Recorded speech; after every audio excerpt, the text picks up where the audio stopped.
Bonjour, je suis Isabelle Opie, je viens présenter L'âge du capitaine qui est paru en septembre 2025 aux éditions du Penseur, avec un A, c'est important. L'âge du capitaine en fait est une fable absurde sur le management dans nos systèmes publics, particulièrement à l'hôpital, qui est née de mon expérience de 20 ans de kinésithérapeute en service de réanimation médicale et de cancérologie au CHU de Bordeaux, de Strasbourg et d'autres établissements de santé. Et l'idée, c'était de partir d'une mauvaise blague que tout le monde connaît. C'est Maurice et Momo qui sont sur un bateau. Il y en a un des deux qui tombe à l'eau. Quel est l'âge du capitaine?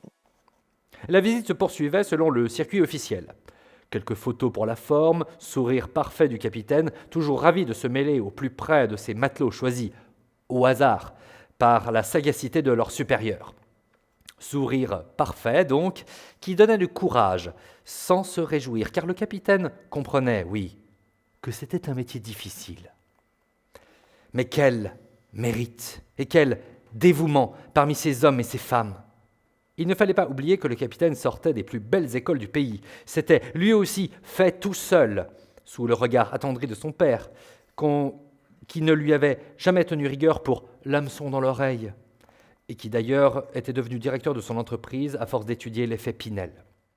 Alors, le mérite, le capitaine y croyait dur comme fer. Donc avec cette équation en fait qu'on n'arrive jamais à résoudre, comment en fait vous allez suivre Maurice qui rentre sur le Saint-Georges, fier bateau de la flotte nationale qui aide les usagers à traverser et qui malheureusement est en train de couler, mais lamentablement, et comment il va rejoindre cet équipage de mécanos qui essayent de colmater les brèches, éviter les fuites, réparer les moteurs, alors qu'ils ont de moins en moins de moyens, mais qu'ils doivent toujours transporter des gens. Et dans les cabines, les officiers, le capitaine, fraîchement sorti d'école, bien jeune, bien beau, magnifique, qui va maintenir le cap, quoi qu'il en coûte. J'espère que vous aurez envie de découvrir un peu ce qui se passe dans les coulisses de l'hôpital, que malheureusement ça fera un peu écho au monde du travail de manière globale, mais en tout cas que vous saurez rire, parfois un peu pleurer, face à un service public qui s'écroule, et en espérant que les gens s'en foutent un peu.